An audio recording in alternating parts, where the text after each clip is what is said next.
5 minutes to 7, and meeting's not officially started yet, but I thought I'd pop in a few minutes ahead of time and say hello to everybody. If this is your first time attending a meeting using Zoom, you'll notice somewhere on your screen. Now, I'm on a Mac, so for me, it's down in the bottom right, but it might be different for you. But somewhere there's going to be a little chat box. It looks like a cartoon thought bubble or talk bubble or whatever.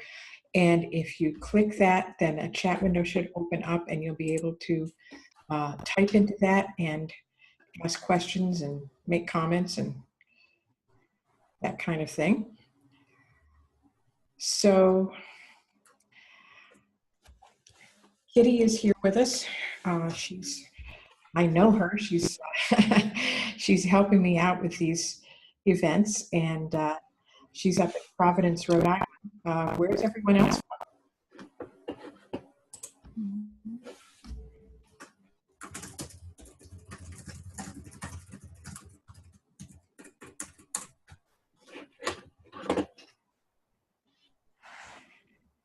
Has everyone found the chat box yet?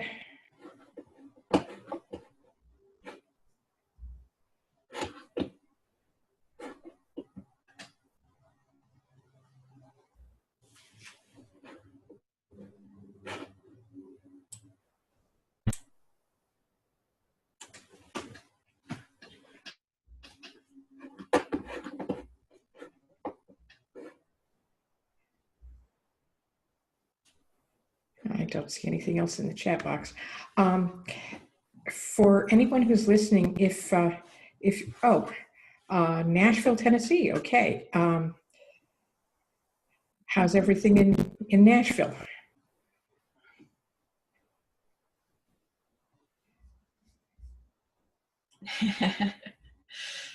Wet? Is it? I guess it's raining there. Okay. Now, I'm getting some background noise. So if you're on the call and you haven't muted yourself, if you would do that, please, because otherwise if a lot of people are on the call and everybody's got background noise, it can get pretty hard to hear what's really going on. So Stan, I see you just joined us. We're asking where everybody's calling in from tonight. So if you can find the chat box, there's somewhere on your screen there'll be a little icon that says chat, and if you click it, it'll open up a chat box, and just let us know where you're calling in from tonight. I'm from Knoxville. Okay, so we have 2 Tennesseans on the call, one from Knoxville, one from Nashville. All right, I think I've got control back now, Kitty, so let me go ahead while we've got it, and we'll jump into my screen share in just 1 second.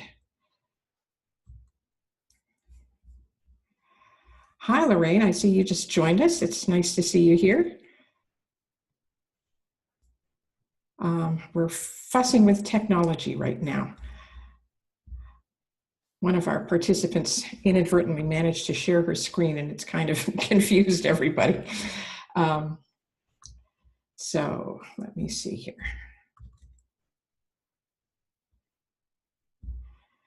Okay, so now you should be seeing my screen. Everybody, let me know if in the chat box if you can see my screen. Kitty, if you could monitor that.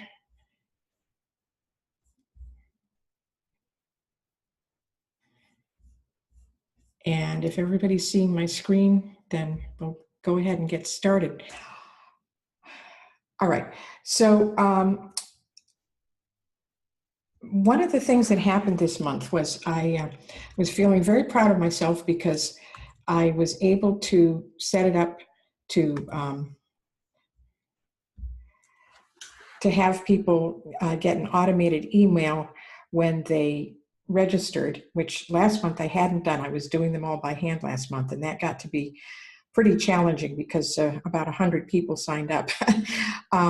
So I automated it this month, but there was a mistake in one of the settings. And so the email that you should have gotten immediately after you registered, you didn't get. And I apologize for that. And that was the email that actually had the instructions for how to submit your questions in advance. So as a result of my goof, nobody submitted any questions ahead of time.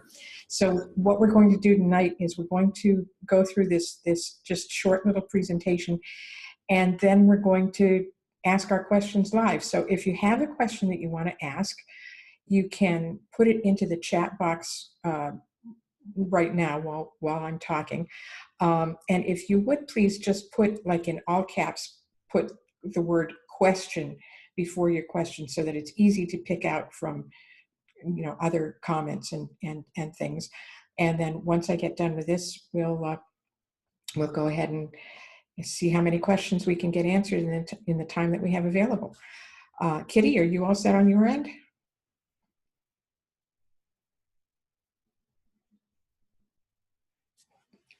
Kitty, can you unmute yourself and just let me know whether everything's good on your end? Yeah, everything's good on my end. Okay, great.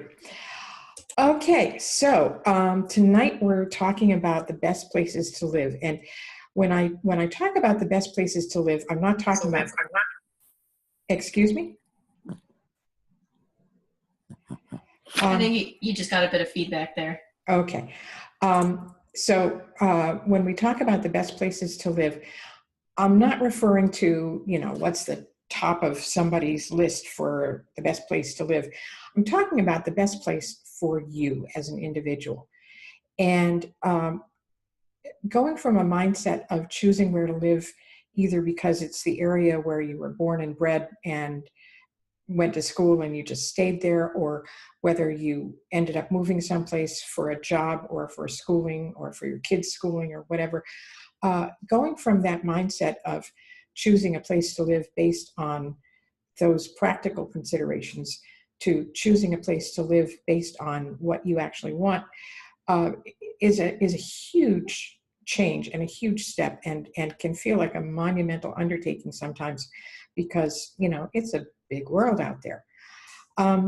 So what we're going to do is just briefly talk about the things to think about to figure out the best places for you, given your interests and your preferences and all of that. So, we don't want it to feel overwhelming. We want it to feel manageable. Ideally, if you have the time and the resources, the best way to find a great place to live is to visit more than once over a period of time and fall in love with the area. But if you can't do that for whatever reason, you don't have the time to invest, you don't have the money to invest in multiple trips, you can't afford to take extended periods of time away from your home base at this point, there's still a process you can go through and things that you can do to narrow down your choices, to help decide which country and then which city or town is the best place for your next adventure.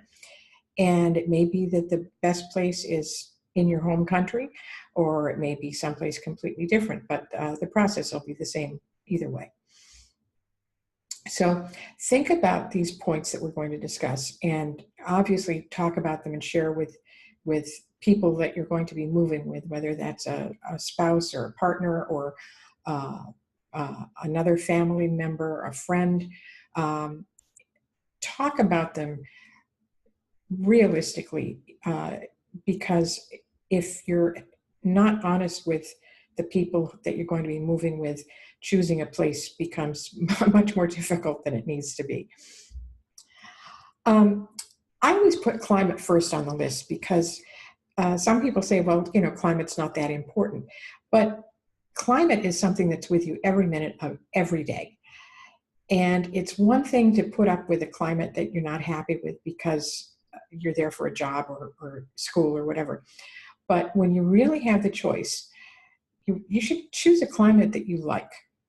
So if you melt in the heat and can't stand humidity, don't choose a tropical island. If you suffer from seasonal affective disorder, you want to find a place with lots of sunshine year round. Those are just some really obvious choices. Some people like 4 seasons. Some people don't mind heat but can't stand humidity. So all those preferences can really help you narrow down the likely places where you could have a happy life. Another obvious choice is whether you prefer the city or the country. My husband is one of these people who'd be happy in the middle of nowhere. Not me. I need to be around people, and I prefer being in an area where I can walk to do things. I hate walking just for the sake of walking. I like to be able to walk to the store or walk to the post office or the library or the coffee shop or, whatever. So when we went to Panama, our compromise was a small town called Las Tablas. We lived kind of on the outskirts of town. It took just a few minutes to be in the countryside, but we were close enough to the town, and the town had enough shops and restaurants and people to keep me energized. So that was how we worked that out. Again, sorry, Suzanne, just one quick question. Are you intending to share your screen right now? Because we don't see it. Oh, really? Oh. Yeah. Okay. I thought you were just talking conversationally. I hadn't realized you'd started the presentation yet. Okay, I'm very sorry. I still see you, Carol. Okay. Well, I'm back. Can everybody see me now? Yeah. Okay. We are having our technology issues tonight. I apologize, everybody. Let me see if I can share this screen again.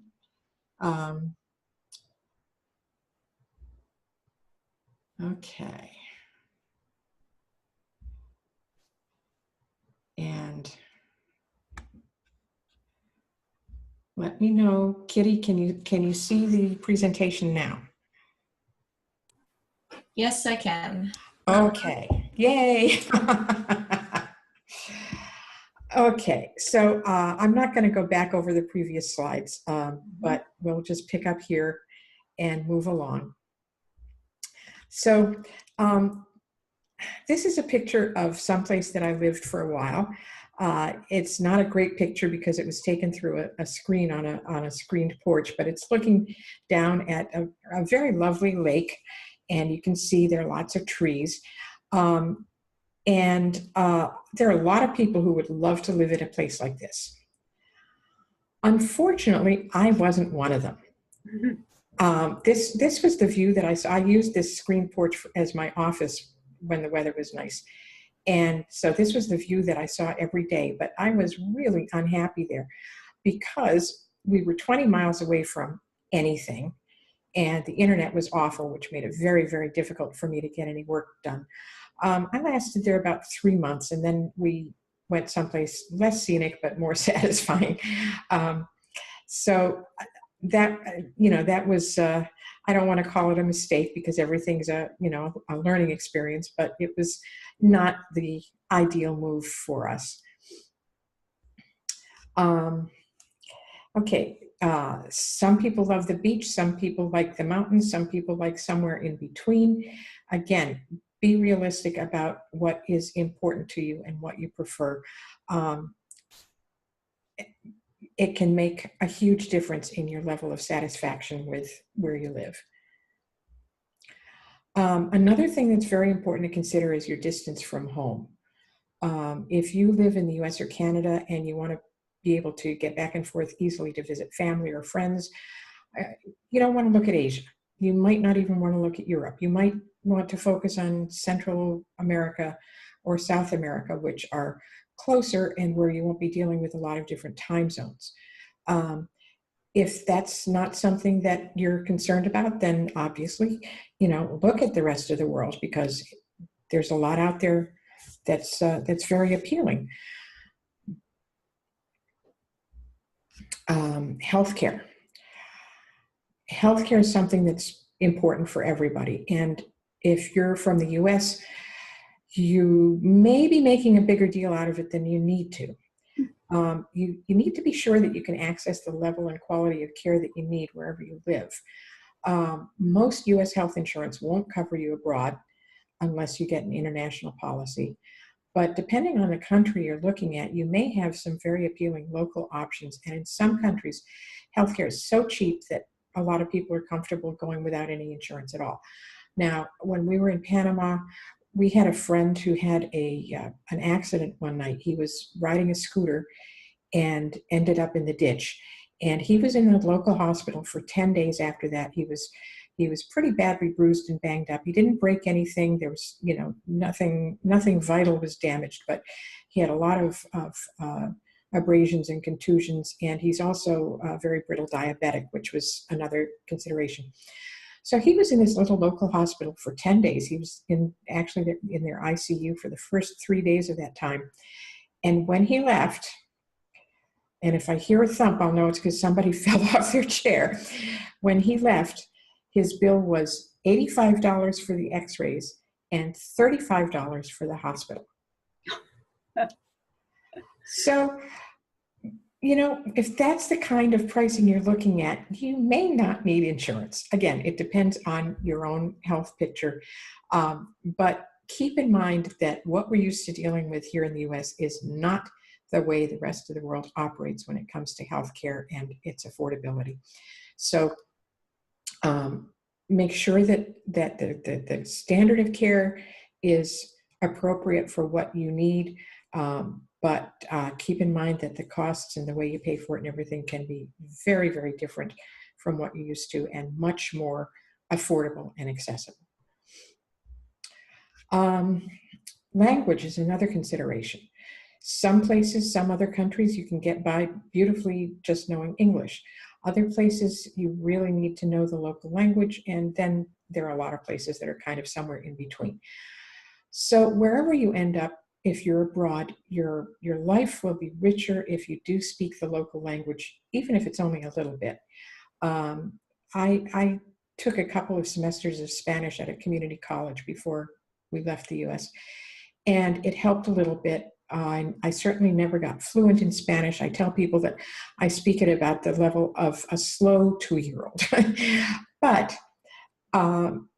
it was enough that I was able to carry on basic conversations with people and transact business on a fairly easy level, and really made life more enjoyable because it opened up the people I could, the number of people I could communicate with on some level.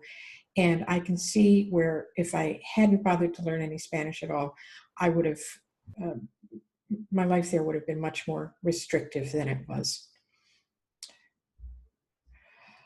Another thing to think about is entertainment and culture. If you've got to have your Monday night football, don't go to someplace where you can't turn on your TV and see the game. If you love symphony, choosing a third world country and being out in the rural area, you're not going to be very satisfied. Most of the time, your bigger cities are going to have more to choose from. I mean, that's just, common sense. But depending on what's important to you, you could be very happy in a small town or out in the countryside. Just all depends on what's important to you. Another thing to think about is the type of local cultural events in the places that you're considering. Because in some places there are a lot of fairs and festivals and parades and things that happen throughout the year that can impact your lifestyle because they parade right down your street or within a block of your street and tie up the traffic for hours, or they're very noisy at 2 in the morning, or all different things. So find out a little bit about the kinds of local cultural events in the places that you're considering, and make sure that you're comfortable with those, and especially make sure that you're comfortable with religious festivals, because those are, we all have a lot of ideas about what's important to us in our religious beliefs, and you want to just make sure that you're comfortable with whatever is going to be going on around you. If you're planning to move with school-age children, obviously schools and available childcare are important considerations. If you do have kids and you want them to attend an international school or a school that teaches in a specific language other than the local language of the country, you're likely going to be only looking at big cities.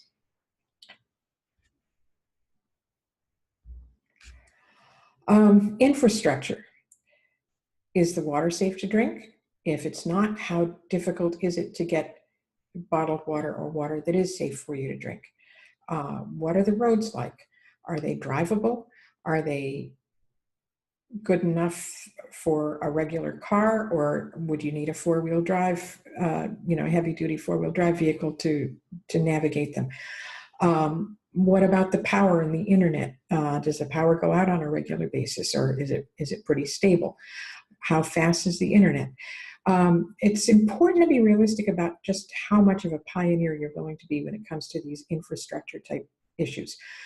Now, if you're going to be doing some kind of work to provide your livelihood or to supplement an income, you definitely need reliable electricity and speedy internet. There's just no getting around that. So make sure that you can access them if you need to. How important is it to you to have a community of people who share some of your cultural background and interests?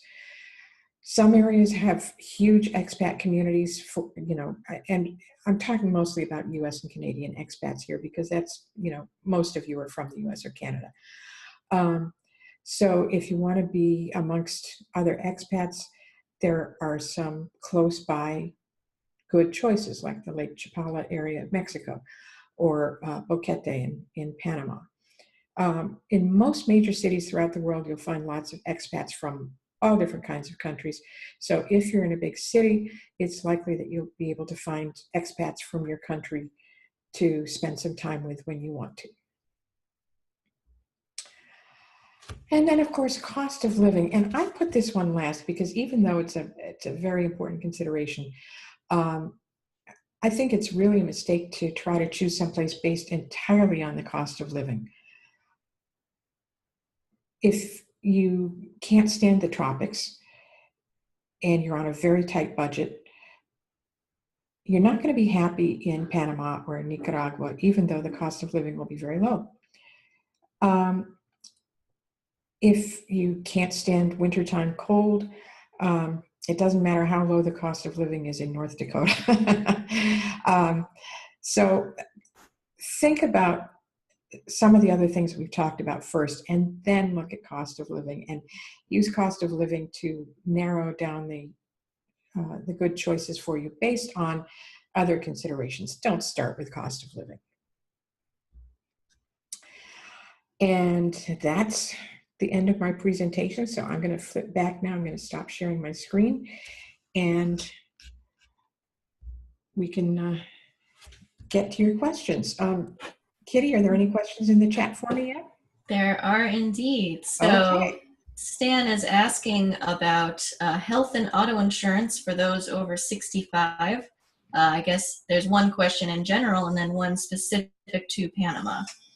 Okay, well, let's start with the general one. That was it. It was just okay. that. Okay, so health insurance, if you're over 65, in some countries, it does become a little more challenging to get health insurance. It's not impossible, but it can be more difficult. And unfortunately, Panama is one of the countries where it is more difficult if you're over 65. That said, you can still use, there are some very localized insurances that you can get. In a lot of places, they'll have setups where you actually buy, it's not exactly insurance, it's more like a membership in a local hospital or hospital system. And that gets you care in that facility or that group of facilities for a very reasonable cost. Those are still available to you if you're over 65 in some cases. If you don't want to go that route, there are international insurers that you can check with who would insure you over the age of 65. Those policies will be probably a bit more than a local policy would be, but considerably less than what you would be paying in the US. Mm-hmm. So, did I answer your question, Stan?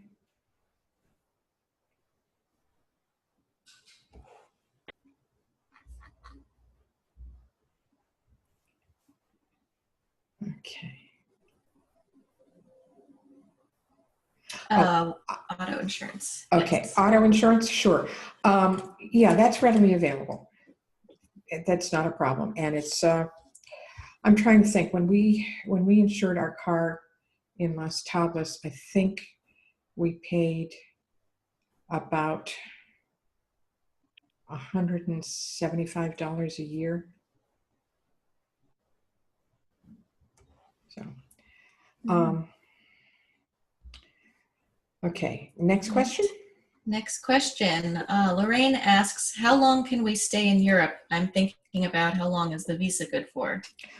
Okay, a basic tourist visa is good for 90 days. And you have, in Europe, you have this weird thing where you have the Schengen countries. It's a group of countries. Most of the countries of Europe are part of it. And you're allowed to be there for 180 days out of the year, but only 90 days at a time. So if you went to France or Germany or England or Spain, Portugal, on a tourist visa, you'd have 90 days. So if you wanted to stay longer, you'd need to get some kind of a resident visa, and they're not hard to get. They just take some paperwork. I mean, after all, the word bureaucracy came from France. So, okay. All right, so next question. Trisha's asking, what are the requirements to move or retire to Panama under the age of 60, i.e. home purchase, visa, pension, etc.? Okay, so Panama is one of the countries where they actually don't have an age requirement to get the pensionado visa, which is the visa for retirees. So you can be any age, and as long as you can prove the income that's required, which right now I think is about $1,200 a month, and then it's another $250 a month per dependent. So as long as you can prove that source of income, you can get a pensionado visa. Social Security obviously would be a way to prove it, or a pension income. Sometimes you can use income from investments, depending on how solid they are, whether the country of Panama considers them to be a reliable source of income. Or if you plan to work, you can get the Friendly Nations visa, which is available to anybody of any age, and is available for residents of the US and Canada and about 40 other countries. As far as purchasing a home, there aren't any restrictions there. You know, that your home purchase would be treated just the same as a local person purchasing a home. Okay. Next question. Stan wants to know about internet service recommendations in Panama. Okay, that's going to vary a lot depending on where in Panama you are. There are some pretty good choices. When we were there, we used Cable Onda, which is one of the larger cable companies. Internet service in Panama is pretty good and pretty easy to get, as long as you're in a population center. Now, it doesn't have to be a big population center. I mean, obviously, Las Tablas had a population of about 10,000, and we had excellent internet there. Our internet there was better than some internet I've had in the States, actually. Panama City, of course, would have good internet. Boquete, David, any of the major population centers, you won't have to worry about internet. Now, when you get out to the beaches, it gets a little dicey, and if you're up in the mountains, it can be a little dicey depending on how isolated you are. There are some services there that provide satellite internet, which works pretty well most of the time. So if you are in an isolated area, sometimes you can handle it that way. So we have a couple more questions. Okay. Lorraine wants to know if there's something like a pensionado visa in Europe. Oh, wow. Not that I know of. Now, that would vary from country to country, of course. I know that none of the European countries have the kinds of retiree benefits that the Panama's pensionado visa offers, because that offers all kinds of discounts and lets you bring in household goods without without paying duty on them. It lets you bring in a car without paying duty on it. I don't think you're going to find that type of visa in Europe. So Tricia has two questions. Okay. The first is, can you finance a home in Panama? Yes. Financing a home there is a little more expensive than financing a home here. The interest rates tend to be higher, but yes, you can do it. Mm-hmm. Mm-hmm. And the other question is, where are you living now, Susanna? Okay. Right now, I'm back in the Orlando, Florida area. Those of you who've been following me for a little while know that a couple of years ago, we came back to the U.S. because my husband was getting concerned about his elderly parents and wanted to be geographically closer. So we're kind of back here for as long as they're in the picture. So it's an indeterminate length of time. And we're based in Orlando again.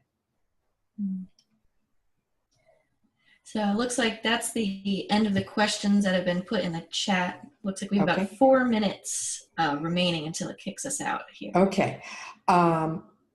Does anybody have a last minute question they'd like to ask? We've got one from Tricia. Are there banking restrictions in Panama? Not sure what you mean, Tricia, exactly by banking restrictions. If you're in the U.S., any country you go to you're going to have issues because of U.S. laws like FATCA, which is, was designed to try to reduce people illegally moving their money offshore, and ended up with the unintended consequence of harming genuine, legitimate expats. So it's not all banks will let you open an account if you're from the U.S., but in Panama, yes, there are banks that still welcome U.S. account holders. You can open an account there. Their process for opening accounts and what you have to bring to them is a little different from what we're used to here, but it's not that hard to do. Mm-hmm. All right, we've got one more from Lorraine. Okay. Where else would you like to go? Oh my goodness. Let's see, what's on my top of my bucket list? Portugal. I'd like to explore the Algarve region of Portugal. I'm very interested in some locations in Asia, in Malaysia, particularly the Penang area, city of Georgetown, which is supposed to be one of the best foodie cities in the world, which I find very tempting. And of course, I'd like to visit Thailand and Vietnam. I have some friends who are in Vietnam and just love it there. So Asia is definitely on my list.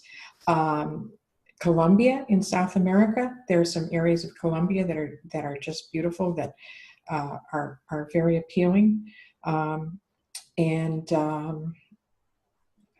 some of the other European countries I'd love to visit. I'm not so tempted to think about living there.